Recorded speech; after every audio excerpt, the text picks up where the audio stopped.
All right. So I think that we're ready to get started. I've heard from some people that they were only able to come for part of the event. I know some of you might have programs for your children that you might need to leave early to go and attend. There have been other people that I've heard from that have to come late because their kids are in a program. So all of that's fine. This event today is an opportunity for busy people who have trouble fitting in this kind of an event to come here, bring your kids, have that opportunity to see the faces of the people who are asking for your vote, ask some questions to decide, who is the person that you think can represent New Westminster in the way that you want to see going forward, and hopefully come a little closer to making a decision later on.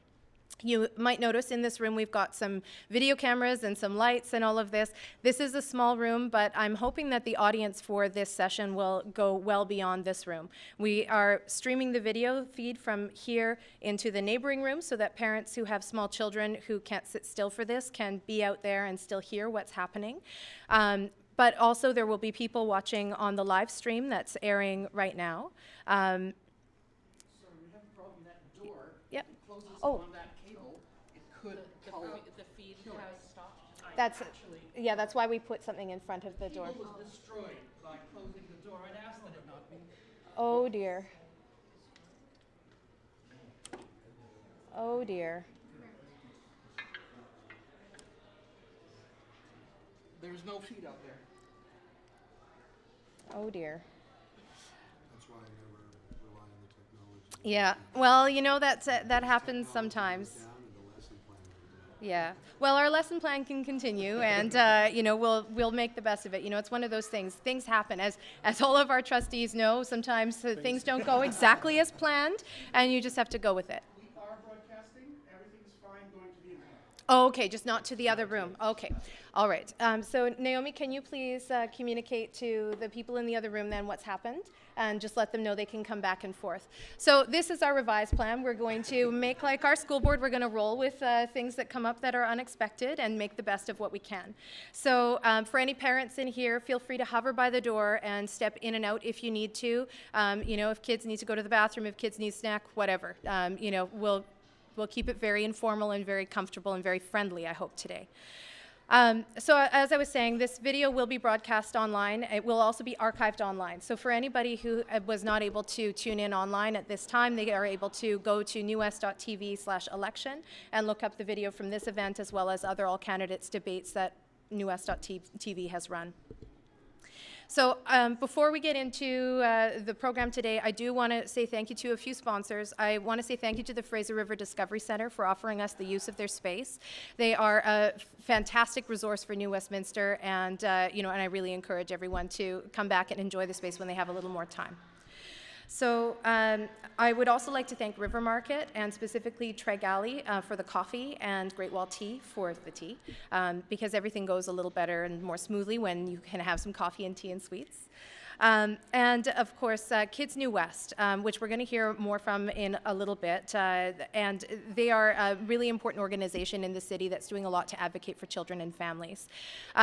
They are sponsoring newwest.tv to come today, and that's what's enabling for this broadcast.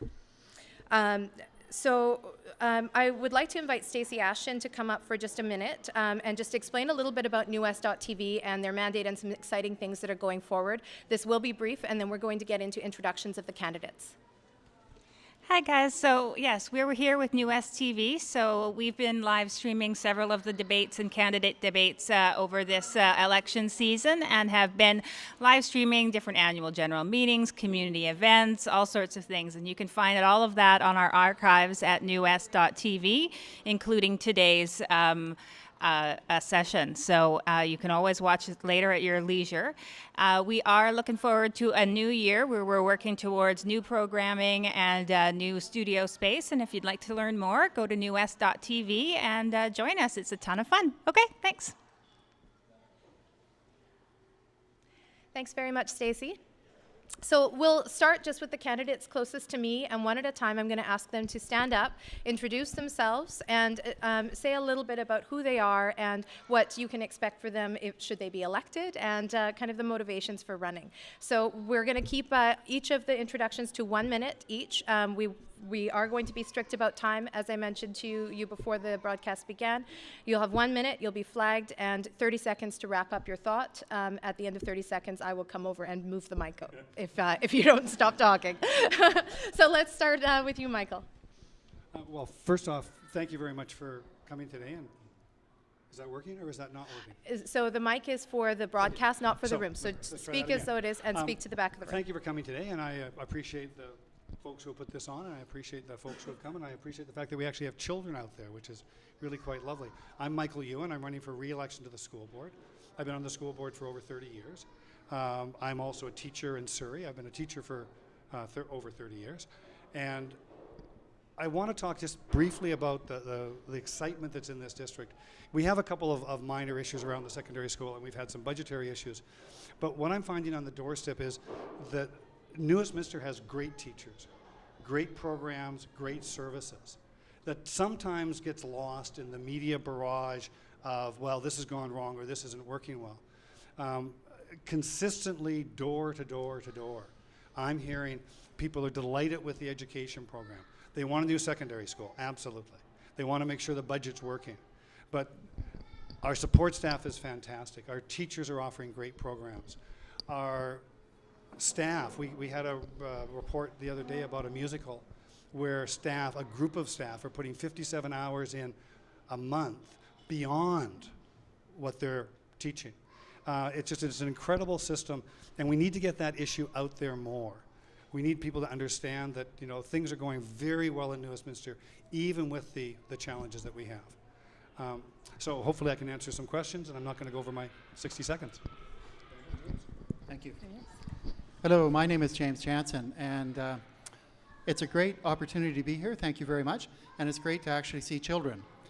And one of the main things that I've been thinking about over the last number of years that I've been on the board is public education is a partnership. It's a partnership between parents, the community, and school boards to do what's best for your children. And what do we know about children? I see a little baby over there. We know they're curious. They like to engage all their senses to explore the world.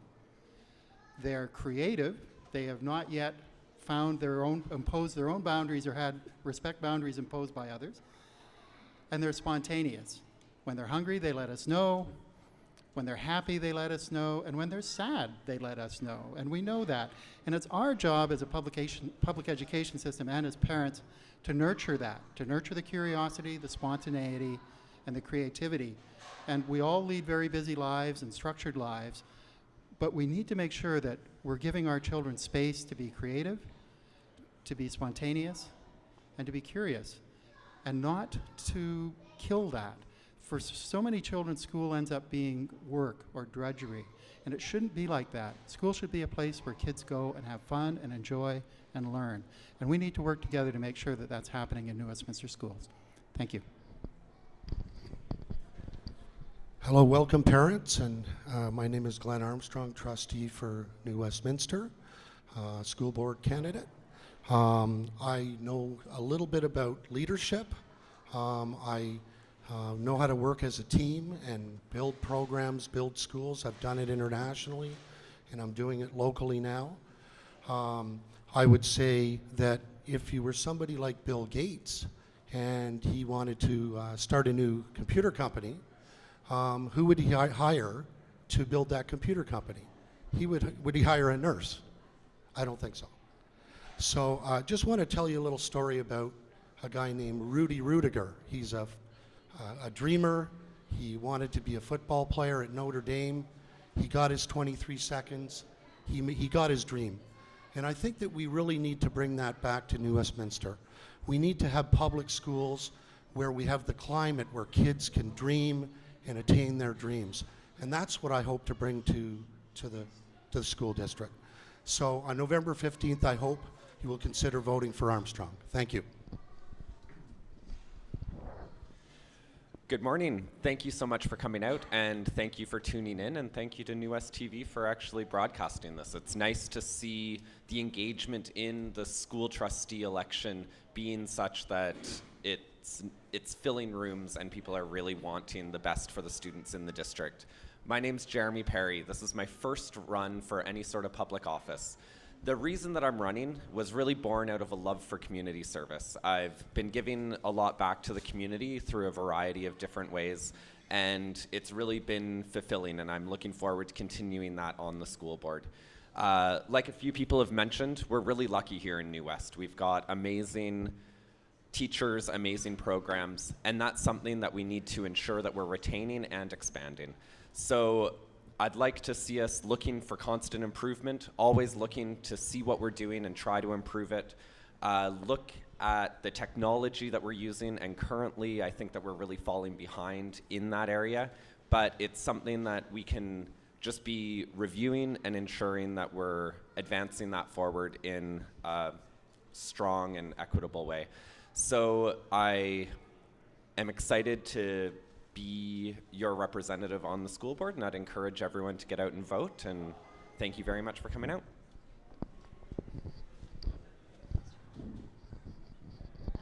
Thank you for the opportunity to present. My name is Mary Ann Mortensen. I'm a first-term trustee with the Board of Education.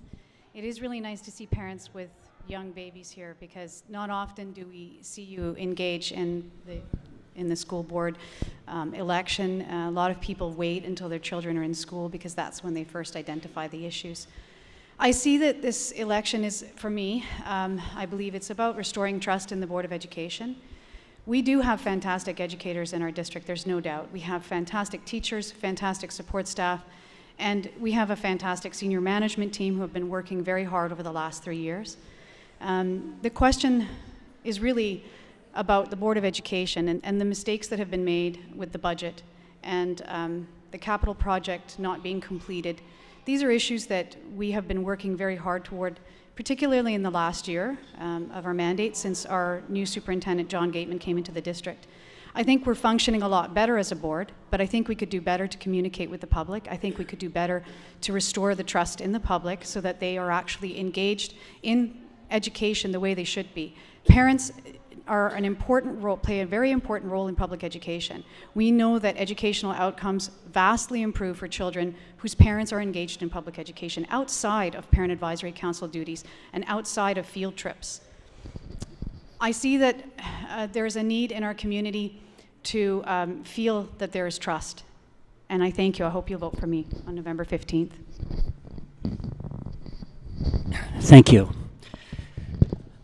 This is a little bit of an old home week for me. I was on the board of the Fraser River Discovery Center when it was being built, so it's really wonderful to see this. I'm Casey Cook. I'm a two-term trustee, and we've only got a minute, so I'll get straight to the point. This election is about restoring trust, and we need to do that with competency and with transparency. One, we need to finish off getting the high school built. Two, we have to have competent budget management. And three, we need to bring additional resources into the district. I just want to say that I'm echoing some other comments that this last year has been really productive. We made a lot of headway in the school board, in process, in how we manage things, and in result, in the kind of work that's being done. And I just want to talk to the whole notion of parent engagement. Normally, when you're in government, government looks at people out there and they think, oh, geez, what do they want now? What more do they want? And we need to flip that model. We need to see communities, we need to see parents as reservoirs of knowledge, of skill, and passion, and we need to tap into that. And it has been said before, we need to form partnerships. We need to see that it actually works, that there are better educational outcomes where there is parental engagement. So we look forward to working with you and for good results, and we hope on keeping up the work that has been done. So on the 15th, save a spot for Casey Cook. Thanks a lot. Mark, you've got a mic next to you. Would you pass that one to Yonina? And Casey, you can pass that one back down the other line. Thanks. Just make sure it works. Okay. Welcome. My name's Yonina Campbell, and I'm a first-term trustee, and I'm your current board chair here on the school board in New Westminster. And welcome, and it's great to see everybody here.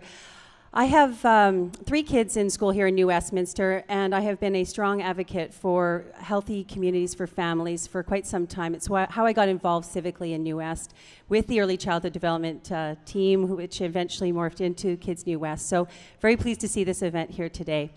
The school district plays an active role in supporting families. We are a member of the Kids New West. We have the Strong Start Centers here. And so I'm very pleased to see that we can continue to move this forward with these kinds of relationships. I'm running because I'm a parent, I'm a teacher, and I'm a strong advocate for public education. And I'm really excited to see where this school district is going. We are going to build this high school. We have only great things to do here in New West in terms of student achievement. I see opportunities for us to work in areas of supporting our special education students, not just them, but also supporting the needs of all students in our classrooms. We have a lot of work to do in supporting our Aboriginal students. We have equity issues among the district in terms of making sure all students come to school fed and ready to learn. And these are some of the priorities that we need to now focus on, because we're ready to do that, because we have our finances in order and we're ready to move forward. I want to just end by saying the last few weeks have been really a great opportunity for us to engage with families and with our community. And having said that, I'll pass it on to Kelly. And I look forward to more things like this. Thank you, everyone, for coming today. I'm so happy to see all of you here. My name is Kelly Slade-Kerr, and I'm a first-time candidate for school trustee. I've never done anything like this before. I have 2 children at Glenbrook Middle School in the early French immersion program. My son was 3 when he was told he'd be starting grade 9 in a new high school. That's obviously not going to happen since he's supposed to start next year. I am a strong believer in public education. The public education system gave me opportunities that I would never have had. My family is quite poor. I never could have afforded to go to university without the opportunities my education gave me to get scholarships. I also have a husband who's a teacher in Surrey. I see his overcrowded classroom, the lack of resources in his classroom, and I see what struggles he faces on a day-to-day basis. Chris Bryan from the News Leader wrote an editorial in January that our school board needs new perspectives and specialized skills. I'm a lawyer. I've been advocating for my clients for 15 years. I know how to bring projects forward. When I saw everything happening in public education this year and the struggles faced by our school district, I said enough is enough. I'm stepping up for my community. So I look forward to speaking to every one of you one-on-one. I want to encourage parent communication in our district. My name's Kelly Slade-Kerr. I'm going to be the last name on the ballot. I encourage you to save your last vote for me. Thank you. Thanks, Kelly. Good morning. My name is Mark Gifford, and like all of you, I'm passionate about the power of public education as a place of learning, as a place of community building, and as a place of belonging for all of our kids and families. My son's at Lord Kelvin, so that's part of my personal connect right now, and I spent a lot of years in a lot of different schools, including Connaught Heights, which is part of the reason we're here in New West raising our family. But my real passion is around the 20 years I spent of my career working to improve systems and programs that are intended to serve kids and families. Currently, I do that at Vancouver Foundation, where I've spent the last 10 years building provincial and local partnerships, increasing funding for programs around the province, and building successful public engagement and advocacy campaigns. None of that work is successful unless the people impacted by decisions are included in that work, and I really want to see that more in New West. We'll get the high school, we'll get the technology that our kids deserve, but it's going to be enabled by having better systems of engaging young people and their parents in the work. And so I'd really like to place a lot of emphasis on that work over the next few years, and look forward to working with you. Thanks. Thank you, everybody, for your introductions and for keeping to time. I really appreciate it. I realized I'm not sure that I introduced myself. I'm the other organizer of the event, Natalie Lowy. So I'm Brianna Tompkinson, and Natalie Lowy is over here with the cards, being very stern and giving them the evil eye if they get to the red card. And we actually met for the first time in person on Thursday. We know each other from a Facebook Moms group, which has over 600 members now, and it's a very active place for discussing issues in the city. And that's kind of one example of the many ways that people can come together in community. So I wanted to make sure that I mentioned her and introduced myself, and also put in a bit of a plug for the group. So now that we have met the candidates, I would like to invite Jen Arbo to come up and talk a little bit about Kids New West. Again, she's going to introduce them in a very brief way and talk about a few of the initiatives that they have going on and the research that they have had in the city that has illustrated some of the challenges we face as a district.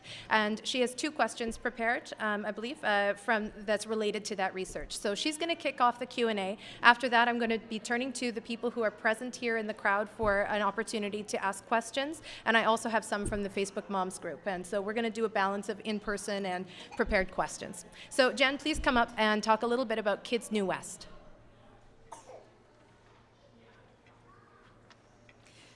Thanks, Brianna. So my name's Jen Arbo, for those of you who don't know me. I'm here as I'm a communications consultant, and I do a lot of work with Kids New West. Kids New West Child Development Committee promotes child and family-friendly policies in New Westminster. They work to increase resources, opportunities, and capacity in the community, and it's a multi-agency committee, so there's representation from the ministry, there's representation from the school board, there's representation from a number of groups in the community, including Fraser Health. The city themselves are there, both on a policy level and also on the Parks, Culture, and Recreation level. Kids New West Child Development Committee focuses on 2 age groups, 0 to 6, which is early child development, and then the 6 to 12, which is the middle child development. My company was responsible for developing a brochure, which all of you were sent. And this brochure is kind of a snapshot of the issues that families and children are facing in New West. It is available on the Kids New West website, which is kidsnewwest.ca.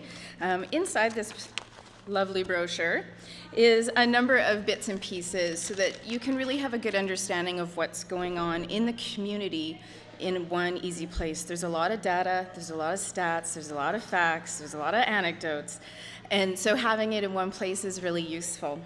So what is inside it? Well, there's a snapshot of the families themselves, including housing affordability, childcare spaces, and supports for special needs children and English as additional learners.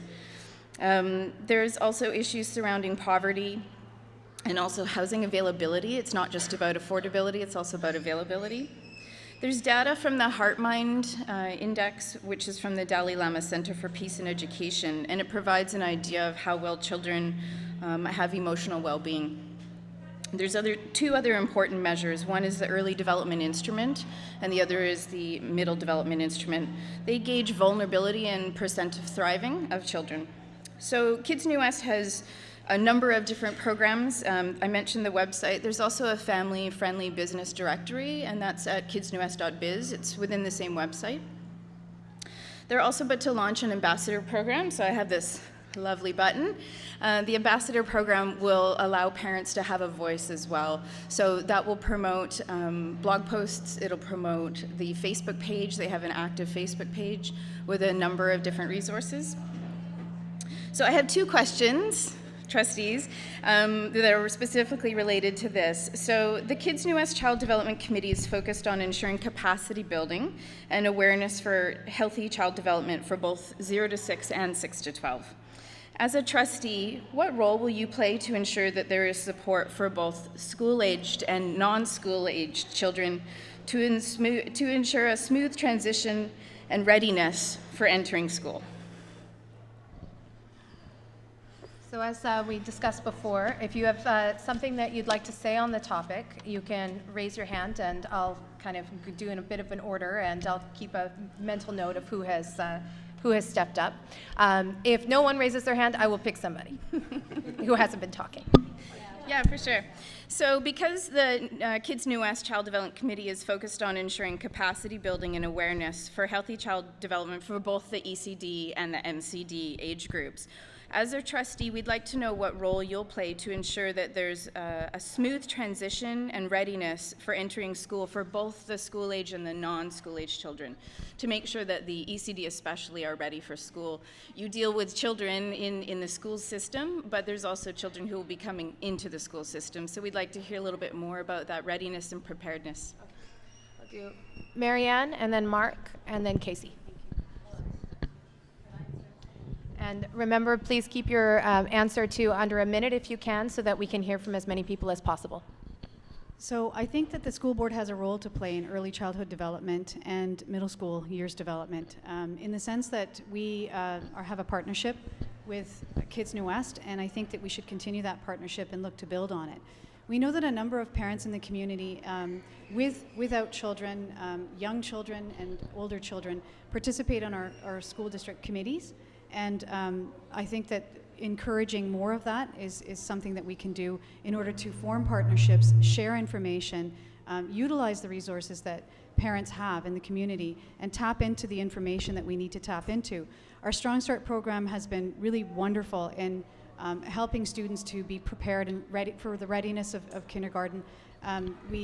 Those are really important and key initiatives that have started some time ago. I think it was 2010 when they started, but they're really key initiatives because the kids come into the Strong Start program, they're assessed, and they're assessed on a daily basis. And going into school, there's an ability for the staff at the school to be able to respond to what has been reported. Thank you. Thank you. Mark?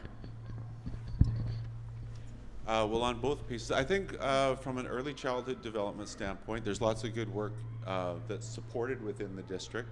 But how can the district be a better advocate for something like $10 a day childcare? And childcare is a major issue for young families, and Strong Start and other family resource programs are really important. But if you're working parents, it's very difficult to find and afford childcare.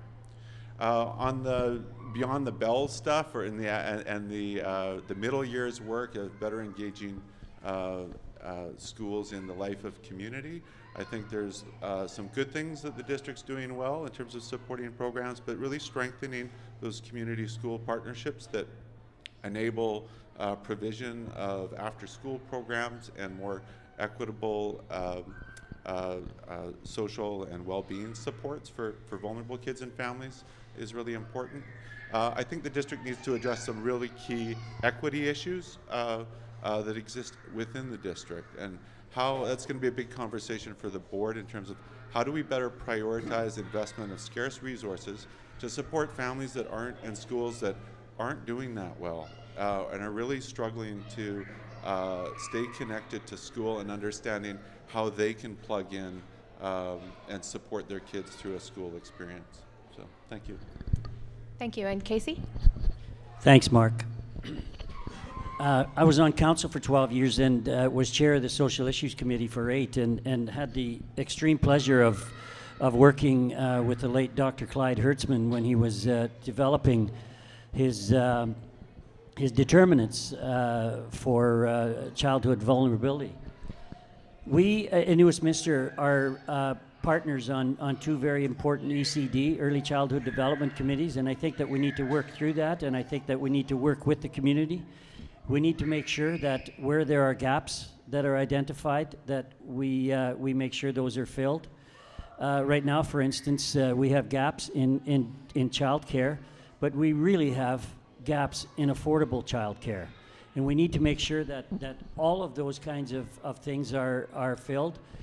It has become readily apparent that statistics necessarily are not characteristic to a community or a neighborhood on a continuing basis. As cohorts go through schools, we may have early childhood vulnerability indicators 1 year in a community like Queensborough or Sapperton. 2 years later, they completely disappear and come back 2 years later again. So we need to make sure that our information is current, that we partner, and that we're on top of it with all of those folks that are affected by it, and make sure that our policy reflects our ability to adjust what the needs in the communities are. So thank you very much. Thank you, Casey. I saw that Yonina had her hand up earlier, so we'll pass the mic on to her and then to Michael. Yonina. Well, is it on? Much of what I was going to say has been said, so I'm always so pleased when other people are thinking the same as I am in terms of promoting healthy communities for families. I just wanted to add that as an individual trustee, I do sit on the Healthy Community Partnership on behalf of the board that liaises with several of our civic organizations like our city and Parks and Rec to promote healthy transitions for our students and healthy living in our schools and in our city. In addition to what's been said in terms of the vulnerability indexes, what it does is it allows us to understand where we need to invest in our neighborhoods in terms of supporting our youth and our families in their schools as they transition. We also do, as a district, transition meetings that are there for our kindergarten students and their families, especially with our special education students. Those are identified often within our community service providers, and then we can, as a board or school district, support those families in transitioning. So really everything that's been said here, and I hear a strong commitment for families and what we're doing, so that's fantastic. That's great. So Michael, you had something to add? Well, a couple of things. One is that our school district was one of the first school districts in the province to begin the Strong Start program. So when programs become available, we're well aware of what's out there, and we take the initiative to get involved in it. We also, many years ago, must be 20 now or more, directed that anybody who wanted to have an in-school, after-school daycare program, not a daycare program, sorry, before and after-school program, that was mandated, that if there was enough of a desire, then we would work with a partner to establish that in all the schools.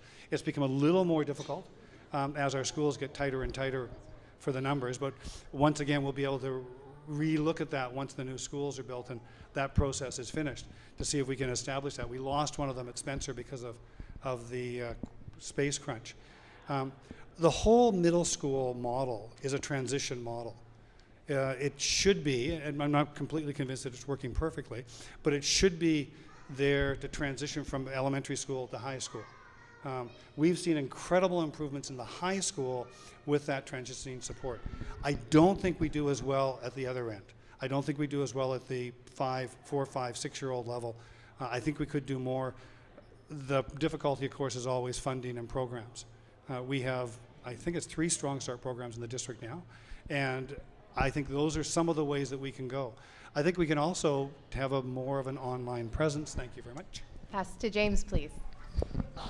Thank you. I'll just quickly mention a program that hasn't been mentioned, which is Settlement Workers in Schools, which is a federal program that helps new immigrant families adjust to Canada, BC, and New Westminster.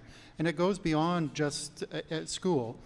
These workers actually work with families so that they can access the resources that are out in the community. People come to New Westminster who some have experienced horrific things in their lives. They're refugees from places that and circumstances that we can't even imagine. And so we're very glad that we have the Settlement Workers in Schools, which is funded by the federal government, to help folks make that adjustment to Canada, make that adjustment to New Westminster, and help the whole family find the resources that they need to be successful in Canada. Okay. Go ahead, Glenn. Just wanted to add to what you just said, that the Success Organization is an organization for the international kids. We have a lot of international kids coming into our schools, and I would like to reach out to them. I mentioned this the other night, Wednesday night. They would be surely willing to help in this regard.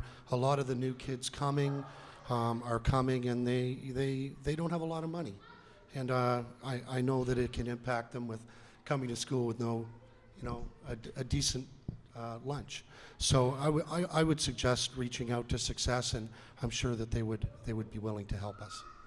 Okay, thank you very much. I think we're going to move to the next question from Jen, and I will try to prioritize anybody who hasn't spoken yet for answering the next question. Thanks for your answers to the first question. So my second question is, as a committee, collaboration is very important to Kids New West.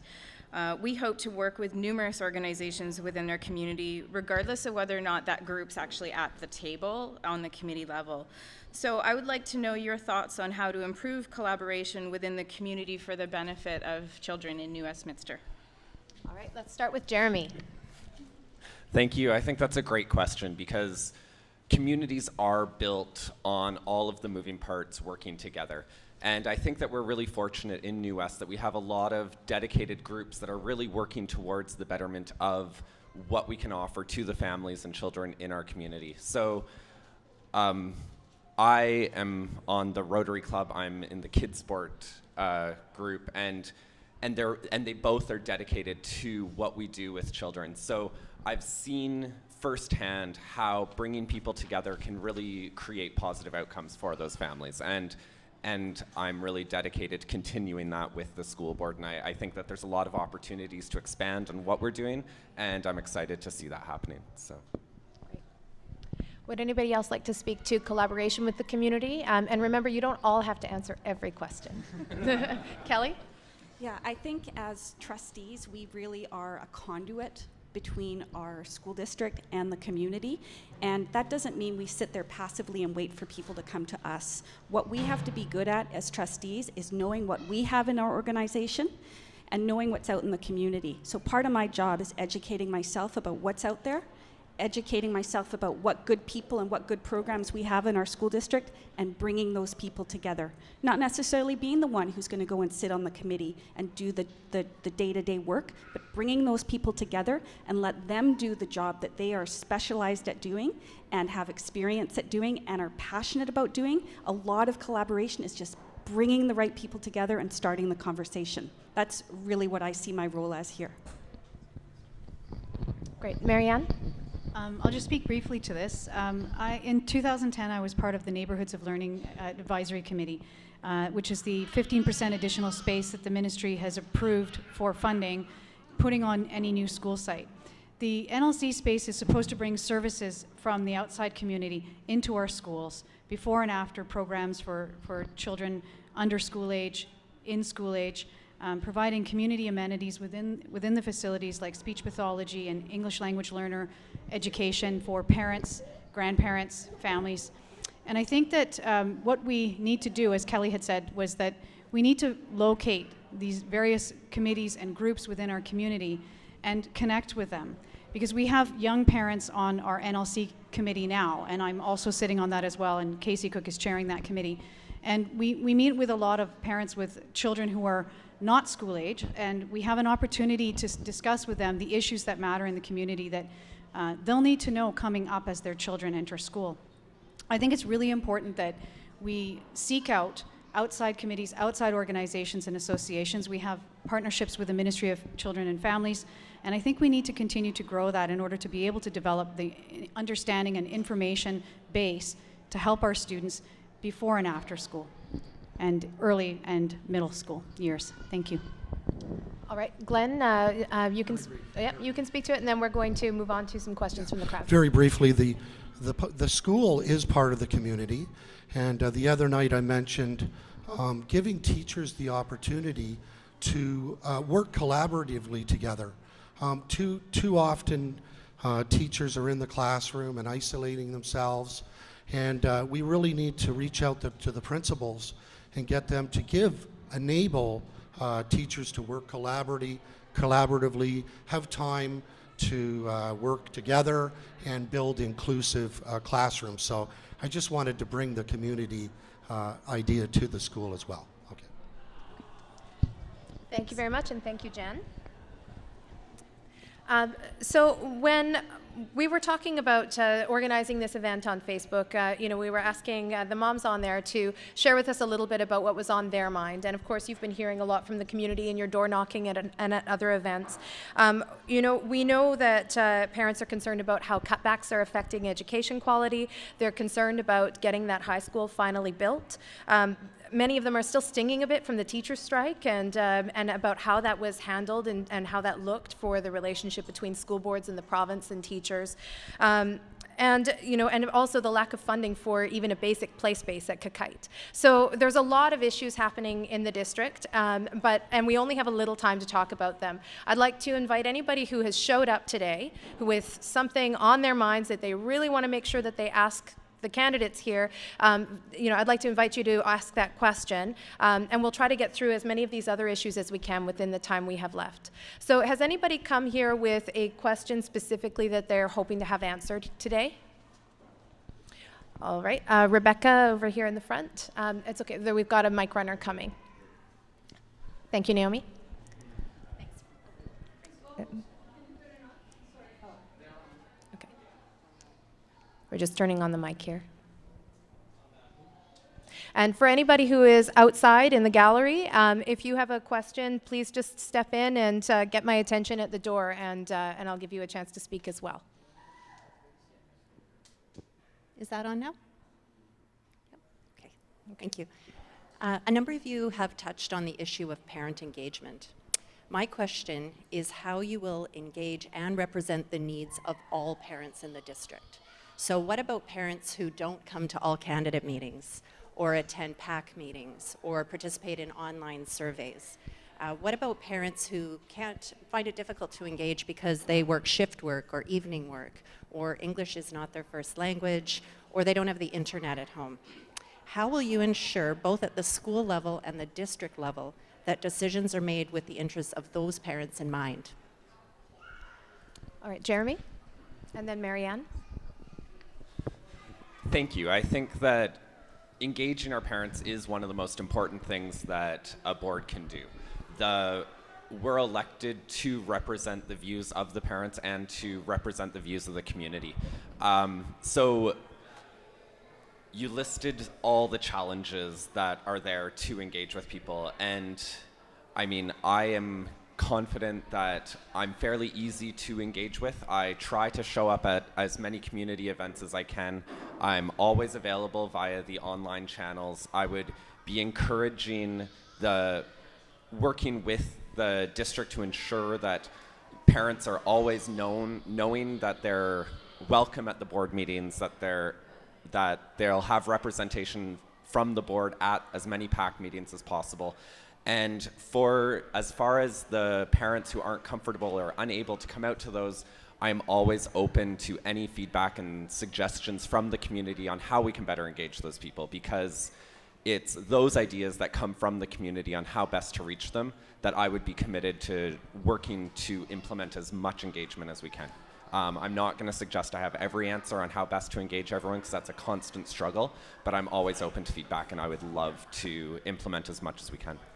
All right, thank you. Marianne next, and it sounds like this is one that many trustees want to speak to, so we'll try to get through as many of you as we can. Thank you. So one of the things that School District 40 does and that other districts don't necessarily do, is we have trustee liaisons to schools. So we have an opportunity to meet with parent advisory councils in the evenings after work and discuss issues there at the schools.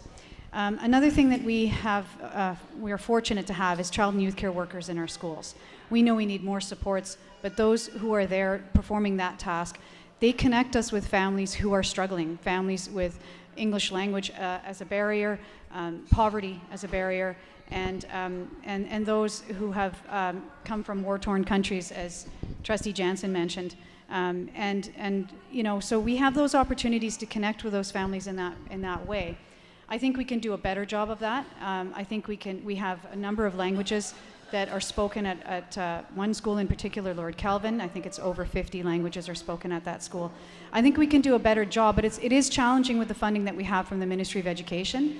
To have people to translate up to 50 languages is a very challenging thing.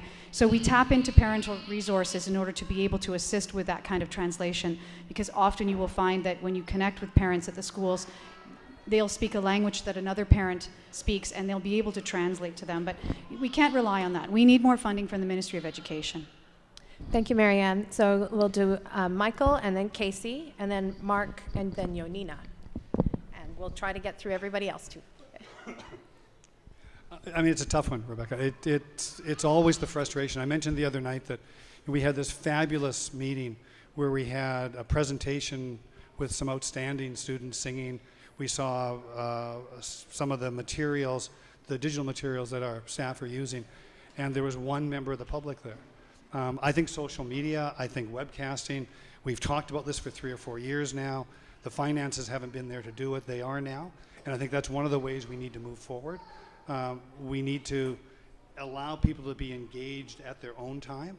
And I think we need to hire, and I don't know if anybody knows of a local company that might be able to come up with a digital media strategy around engagement. But I think that's what we really need to do. We need to actively get onto Facebook.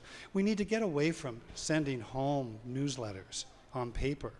We need to have digital interaction. We need to have digital interaction with reporting marks. In my classroom, my kids all know what their marks are. The parents have connections with their marks all the time. We should be doing away with report cards, quite frankly, and to have a continuous stream. The other thing is, I'm just going to throw this out. This came as a joke on Twitter, and it actually morphed into something. I'm going to start if I'm reelected, I'm going to start a Thursday night get-together for education. I've got Waves Coffee booked for the Thursday after the election, so it'll be the third Thursday of the month. Well, I can't say any more because you gave me the red card. that sounds like a very interesting event. Michael is actually buying. And just coffee and making banana bread. Oh. That Tracy wants banana bread. Casey. Thank you. Good question. There are 3 excellent sites on parental engagement. I actually introduced a Bill of Rights for parents about 2 years ago, and it was referred to committee, which is basically paramount to saying it was referred to the circular file. And I think what's really important is that parental engagement needs to be driven by policy. We can talk about what we're going to do or what we should do. If it's not embedded in policy, there's not going to be equity around those issues. And we need to make sure that it becomes part of the culture of our organization, that it happens everywhere and that it happens consistently and that it's backed up by resources. And if it doesn't become part of our policy, and if it doesn't become our culture, in spots it's going to fail, and people are going to question that. So in answer to that, we need to find ways to make that part of our culture and have it consistent and equity through our whole system, and see it as a resource rather than a pain in the butt. Thank you. And I think I said Mark was next. Is that right? Oh, I've got a mic. Yeah. And then we'll do Glenn after that, and then James. Sorry, James. So I'd actually echo a lot of the comments that Casey just had. I think those were great points. I think parent consultation or any kind of consultation can also often feel kind of mean-spirited, like there's this promise of something that's going to happen, but that's not really there. So I think the school district needs to start demonstrating or speaking to what the promise of the consultation or the collaboration is when engaging parents, why parent involvement is important to inform specific decisions, and being clear about that, so parents have a better understanding what the value is or what the opening is for participation is. I also think the district needs to figure out a better way of going to communities instead of waiting for it to come to it, particularly in marginalized communities or those that are struggling for connection with the district. We need to help strike some conversations with parents, be really intentional about the recruitment and the pulling together of that conversation to really understand some of the nuances of the experiences they're having, whether it's around special needs learning or ELL, so that we can get at some of the systemic barriers that those families are facing. All right. We've got Glenn and James and then Yonina. It started the other night with the youth initiative. Well, we haven't really talked a lot about what the students are doing in the schools, but the other night we were with the students, and one of the kids talked about the IB program, and they're having a hard time spreading some of the ideas behind the IB, global thinking, community service, all of these things. We want to get our students engaged in the decision-making process. That's one of my most important points as I go forward with the campaign. I think that would be a great opportunity for parents to jump right onto that with the youth initiative. You could volunteer, you could work alongside your daughters and your sons and support them and get engaged in not only them being involved in the decisions, but you as well. James, you've been very patient. Thank you. Thank you. To me, there's two or many kinds of parent engagement, maybe two distinct kinds. One is at the board level, developing policy and that kind of thing, and that's very important. I'm not going to downplay that. But more important to the child's education is actually having an opportunity for the teacher or the SEA or the child care worker to engage with the parent and get that parent or parents engaged in their own child's education. Not necessarily thinking about policy or all that, but actually how can we support parents in their homes to get them to be better able to support their children, especially children who are facing challenges. So I think part of the issue is money, and part of the issue is sort of mechanics. We need to give teachers, we need to give SEAs, and we need to give child care workers more time to actually proactively engage parents and not wait until there are problems, but actually see if there are warning signals or anything happening in the classroom that we know we can do some preventative work with the family. And so I think that kind of parent engagement is very important as well, and we must not neglect it. All right, Yonina? Thank you. I just wanted to echo what some people are saying. A couple years ago, we looked at trying to develop a communication strategy and bring that to New West, and it got put on hold. And I think that what we need is a commitment from people to look at this after the election as a board on how we can identify what it is we're doing, what we're doing well, what are the gaps, and what are some possible strategies to address that. I can't pretend that I have all the answers to those questions right now, but I think it's a matter of involving people in looking at how we can do that as a board and as a parent group, and both at the district level and at our school level. I can appreciate that people have different work and social schedules that either allow them or not allow them to participate in person, because we do some things that, like our committee structures, allow for community members to come and actually participate as an equal member on our committees in terms of participation, but not everybody can get there. So it really is something that we're hearing a lot of in this election, and I am very strongly committed to making sure that we do a better job of that. Thank you. Now we are at 11 o'clock. We've started late, so I would like to continue for a little bit longer, but if anybody here needs to step away or needs a coffee, feel free to step out, and I would like to just go through a couple of questions and then we'll wrap up. I am going to try and ask you to move through a little more quickly though, and I think I'm going to cut it off after about 3 to 4 answers for the next few, just to make sure we can touch on some of those big issues that we talked about. And if anybody here has thought of something that that they really want to say, try and catch my eye, and then I'll turn to you and we'll get that question on the radar as well.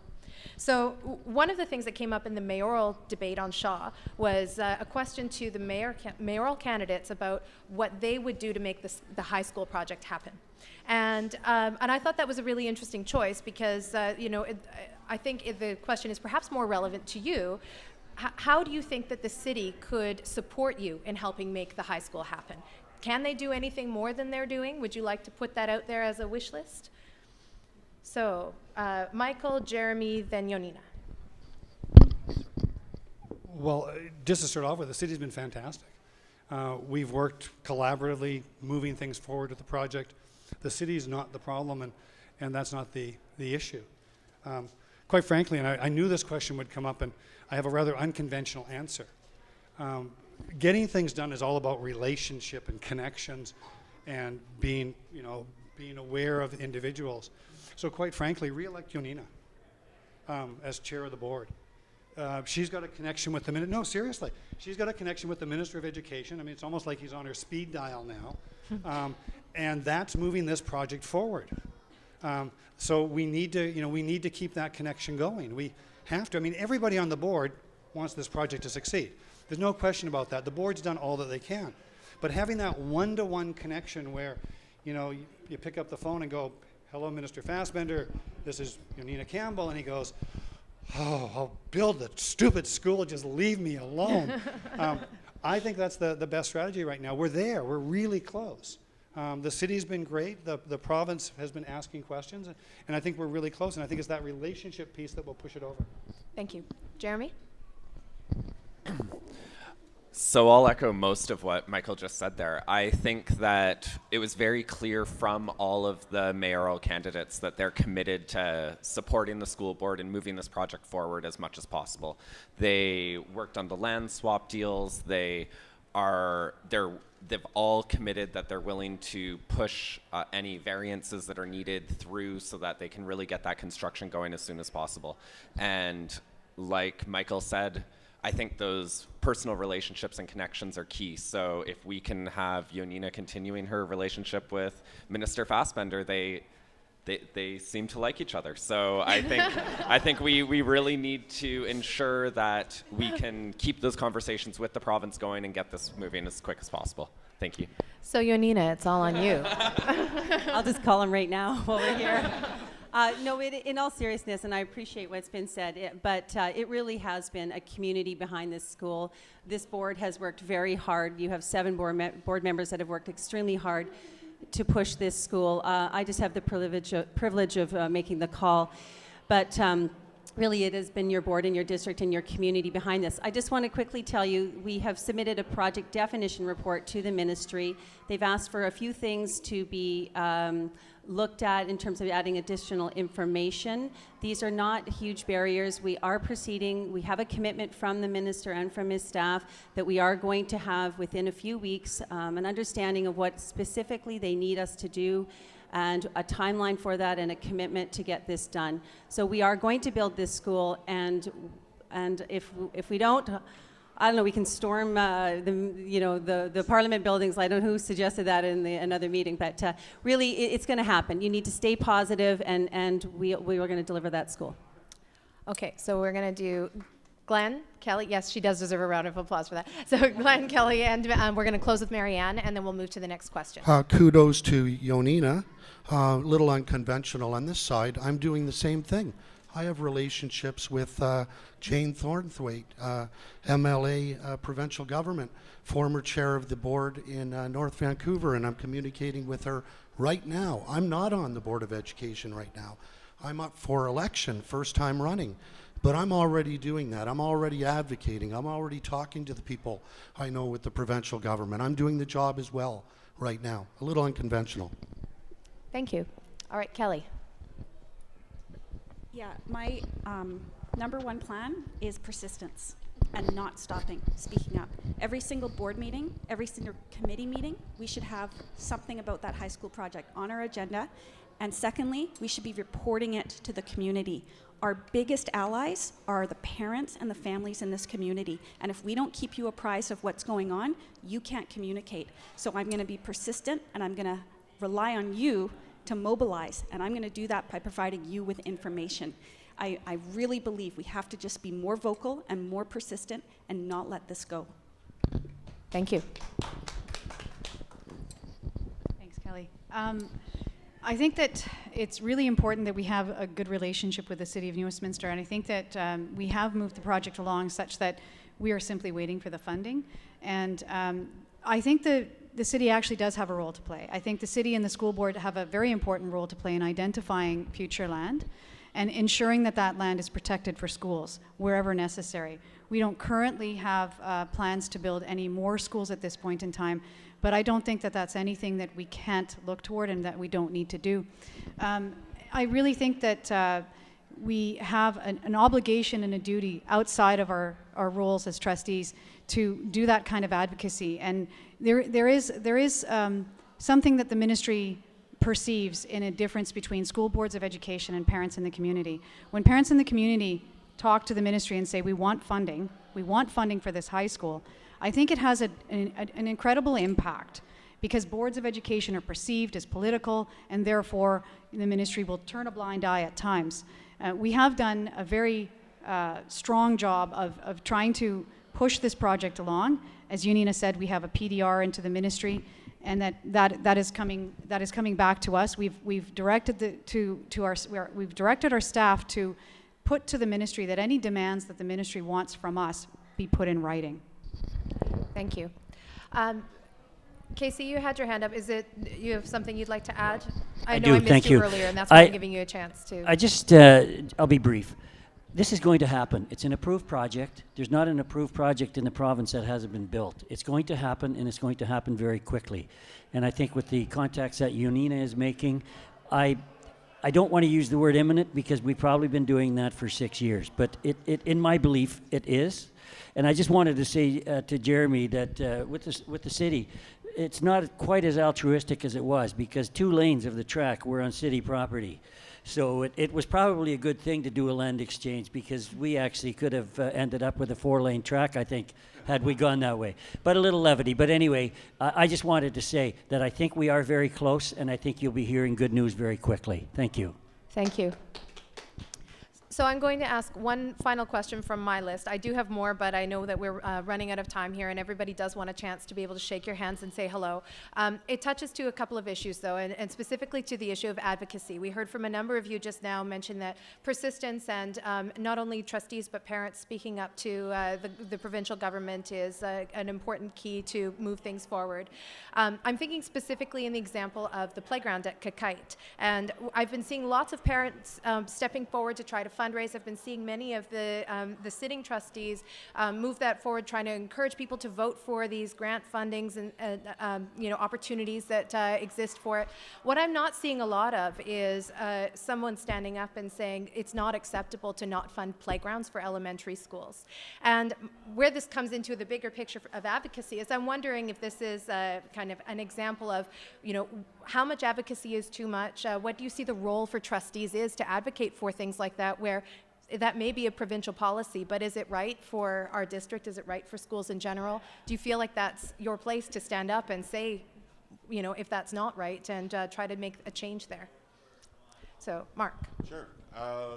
There's lots of room for, I'm glad you raised the question, there's lots of room for ways to increase the capacity of advocacy work in the district. I think you do need, there's lots of evidence, but harnessing that around the key issues or priorities facing the district is important, and creating a place for parents to actually know how to share their voice and target that at appropriate ministries or appropriate levels of governance for that. Doing that advocacy work with communities rather than just for them is really important. I think there's other ways to do that. I think enlisting unlikely suspects or allies in some of the work is another way to bring a new voice to and influence to conversations with the provincial government. And I think we can do a lot better job in the district of finding a few different ways to engage student voice in decision making. So I'd really like to invest in that capacity within our district. Thank you. Jeremy, and then Yonina, and then Michael, and then I'll watch for more hands. So I think that trustees most definitely do have a role to play in that advocacy, but I think that more than that, like somebody said earlier, sometimes because the trustees are seen as political at the provincial level, they can sometimes have a blind eye turned to their advocacy. We need to be seen as leaders in the community to get the community advocating together. But further, like having a play space for children at an elementary school should most definitely be part of a capital project. And unfortunately, we're not seeing the support for that at all levels of government. I think that beyond just the provincial funding, we need to look at city funding, because those playgrounds are more than just supporting the education of the students at those schools. Those are providing community spaces for the people in our city. And so we need to look at collaboration between all levels of government and the community working together to advocate for that. So I think that there is definitely a place for trustees to be leaders in that, but it really needs to be a collaboration at all levels, and we all need to work towards that common goal. Thank you. Just speaking specifically to Kakite, so Kakite is a replacement school. What the challenge was is it changed locations. So when the ministry funds capital projects at a school that stays, John Robson became Kakite, if it had done that on the same site, you would assume the playground would stay there. That's why they didn't get additional dollars for their playground. There is some money in the capital project for a playground. It's just not enough. Playgrounds are expensive. But the challenge for this group of parents is obviously it's going to have now a middle school that they're going to need a playground for as well, and it's going to tax at least part of that parent group will be from Kakite. So in terms of advocacy, we would go to the BCSTA and put a motion forward. That's how the one way that we could do that in terms of advocating for more playground funding in general, and then also changing this with a replacement school. And that's something I would be prepared to do. But we haven't done enough, you're right. Thank you. So Michael and Marianne, I saw your hand up. Well, and it's difficult. When we go to the ministry, we want replacement schools, and we're looking at 2 now for earthquake. And when it comes down to a choice, quite frankly, between a playground and an earthquake-safe school, we're going to go with the earthquake-safe school. With the ministry having restrictions on money, that's a problem, and we're advocating for more funding. Also, I think style of advocating is important. You don't see the school board adopting a Patty Bacchus type style of attacking the government. We understand, I may not agree with some of what they do or a lot of what they do, but but we continue a dialogue, we continue a respectful dialogue, moving it forward. And I think that opens some of the doors that might not otherwise be open. The other thing we do is we collaborate, and we're very good at that in this city. So at Kakite, the city's building a park right beside the playground. You won't be able to tell the difference. There'll be a contiguous space. We have Queen Elizabeth and park space around it with the city. We have Glenbrook, the same thing. We have the secondary school, the same thing. We're very good at collaborating and partnerships with the city to expand the spaces that we have and get the maximum amount of usage. But that being said, for a province and government that says daily PE, they need to provide more funding. Okay, thank you. Marianne, I said would be next, and Glenn will close with you. So I think that we can do a better job of advocating for playgrounds, particularly at new builds. It's difficult even when you have a replacement school, because sometimes the playground equipment, when shifted from the soil, is unusable. So I think we can do that. I think we can, as Unina said, we can advocate through the BCSTA, the Trustees Association of the province. The other issue is that how the ministry views this is that there's gaming funds given from casinos to parent advisory councils, and they anticipate that the money from gaming funds be used to fund playgrounds. But the challenge is a typical playground for an elementary school can cost, and I'm talking one that's going to last more than 6 years, is going to cost you at least $60,000 and that's a very small playground, and that has to do with Canadian standards, protection for playground equipment. So Canadian safety standards. So the issue that I'm seeing is that we can do a better job in advocating, but also we can connect parent advisory councils with other organizations who could help them in funding those playgrounds. And I think we do need to do a better job of that, despite the fact that our senior management team are very good in connecting with agencies and organizations within the community that can support our schools. Thank you. And Glenn, and for you in the audience, if you had any questions you wanted to ask, this is the time to catch my eye while I'm listening to Glenn. Otherwise, we will wrap up and you can approach people individually afterwards. Just thinking outside of the box, an international school that I worked in Shanghai, they put the primary school in first on one site, then they brought the middle school, one site, then the high school, one site. So if I could say, why didn't you build one school instead of 2? You would have had the money to build the playground with the one school, and you would have had more money for maybe the high school. So can I just think outside of the box there and open that up to the re-elects? There you go. So you'd like to ask why it wasn't planned as one large project? Yeah, just thinking outside of the box on that. Is there a sitting trustee who can respond just on behalf of the board as that decision? So why wasn't the school's replacements planned as one large project instead of 3 sequential projects, with the idea that there might have been some efficiencies in funding that could have taken care of things like playgrounds? And we would have our playground possibly. Yeah. So if I think I can, I'm not sure I understand the question. Why was the capital project not done in stages, or? Why not 1 instead of 2 schools? Which school are we referring to? Sorry. Can you just explain which schools you're talking about? The primary school was built. Yes. The middle school is yes. in process. Built, yes. So I'm just wondering why 2, not 1?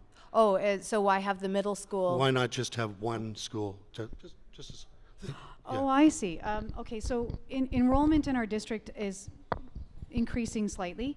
So we had a need, with the middle school model that we have, we had a need to build another elementary school, a middle school, and of course we need replacement of the high school. And the ministry required that we do it in stages. That's probably due to funding, obviously not wanting to release the kinds of funds that you'd have to release for 3 different schools on a capital project, but also in stages, because you have to move students from the elementary school into a safe location away from where the school is being built, as with the middle school students, and then the high school students will obviously have to be put into portables for portions of the build of the high school. We weren't allowed to do that. And the issue in New Westminster has been for some time land. We can't identify land. We don't know where there is free land, and the ministry will not give us money to expropriate. So unless somebody is willing to donate land to us, or the city can identify land that we can use for new builds, we are stuck in the position of having to use land that is, in my opinion, substandard to what should be, what even the ministry considers standard sites for elementary, middle, and high. That's a very good point, and I'm going to have to leave it there, but you can continue the conversation afterwards if we can. I did see there's a woman over here who had a question, and I think it's important if you came with a question that you have an opportunity to ask it.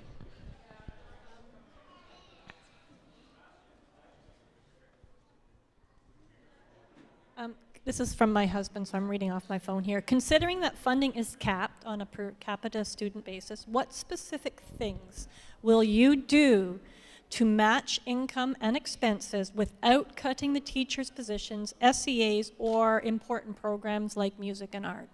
Okay. So, sorry. Okay. Considering that funding is capped per capita on a student basis, what specific things will you do to match income and expenses without cutting teachers' positions or SEA programs or programs like music and art? Okay, Marianne, and then Kelly. So and I then think Michael. That's a very good question, and I think that that's something that boards struggle with every year. And I think what we need to look to do is actually cost-sharing initiatives with other school districts. We've begun that. There are issues around that, however, because contracting out for our staff in the district is not something that's approved under the collective agreement, or that's something that we support as a board. So there are cost savings initiatives that we can do. We have one with TELUS, we have another with COBIT, and I think we need to improve upon those. But the biggest thing of all is actually managing our budget. And we did not do that very well for more than 10 years. We did not do that very well. And I think that when a lot of people for many years said, fire your senior management. You have too many senior management. I can tell you we don't have too many senior management. We need more support in the senior management. That is how you manage your finances. We, the trustees, are not charged with doing the financials. We are charged with overseeing the financials. So we need to put into place a senior management team that is qualified, has the expertise, and has the experience of having worked in education in order to ensure that our budget is properly managed, tracked, monitored, and adjusted as needed. We are putting $1.4 million back into our classrooms this year. We know that there was mismanagement of the funds. We have worked very hard with our senior management team and superintendent to ensure that we are not going to see this happening going forward. Thank you. Kelly? And I echo what Marianne said. The other thing I think we need to do is not settle for the way we've always been doing things and reevaluate the way we're doing things. There's different models for providing services to students. I think teachers are one of our greatest sources for ideas. I know my husband as a teacher, they've come up with a creative model for servicing some kids with some special needs by combining classrooms and pulling out one teacher to service that particular subset of students. I think that's what we need to be doing. Look at things differently and think about whether we can do them another way that's more effective and a more efficient use of the resources we do have. Great. And we're going to close with Michael on this question, because I know that there's people who will want to spend some time with you, and I know you all have to head off to campaigning and other events too, so I want to make sure there's time. Well, first of all, I think the thing we need to do is not accept that from the provincial government. that they may have put a cap on it, but we need to advocate for them and tell them clearly, respectfully, but clearly what the consequences of that is. As long as the government doesn't downsize anymore, or our budget, and doesn't cut anymore, we think we're okay. We think that going forward right now, there shouldn't be any more reductions. But one of the things that we do is we have a program called International Education that brings in millions of dollars to the district that supplements our education programs, provides more services, more supports for our students than they would otherwise have, or they would have in other districts. The other thing that's happening provincially over the next 4 years, and this is going to be critical, and people haven't been mentioning this, but there's a shared services program that the provincial government's moving forward on. And what that means is, and the person organizing this right now is a woman by the name of Joan Axford, who's a good friend of ours. What that means is they're looking at ways to do some of the backbone stuff in school districts so that we can release some of the funds for that. Payroll, perhaps some human resources. There are all sorts of things they're looking at right now. Purchasing computers, it drives me crazy that not only do we do it individually by district, but a lot of times we do it individually by school instead of going out and doing bulk purchase. So if we could do it provincially, I mean, think about the savings that we could have if we could do that provincially, and the government's moving in that direction, and I would support that, I think. Okay. Thank you, and thank you, everybody. And thank you so much to the trustees for coming out in the first place, but also being respectful to each other and to your political opponents. I know some of you are not always on the same page about everything. And to also keeping to time. I thank you all for coming out and for asking your questions and for being present here, for showing up. I think that's a key part of being a part of the political process, is simply showing up. Whether you're here, whether you're following the commentary perhaps on Twitter or online, you're showing up, and that is incredibly important. For anyone who is here physically in the building, we've asked trustees to make themselves available to shake your hand and talk about anything you wanted to ask face to face. There's coffee and cookies and things left over here for anybody who needs a little bit of a sugar blast to wake up again after all of this conversation. And please remember to vote on the 15th of November. Or today. It's advanced voting, right? So if this has helped you to settle your mind, then go on out and you can take care of it right now. So thank you very much, and thanks again to New West TV for broadcasting this online. It's just great how New Westminster community members can come together and collaborate and pull together events like this. It's a really special community here that we have. And thank you.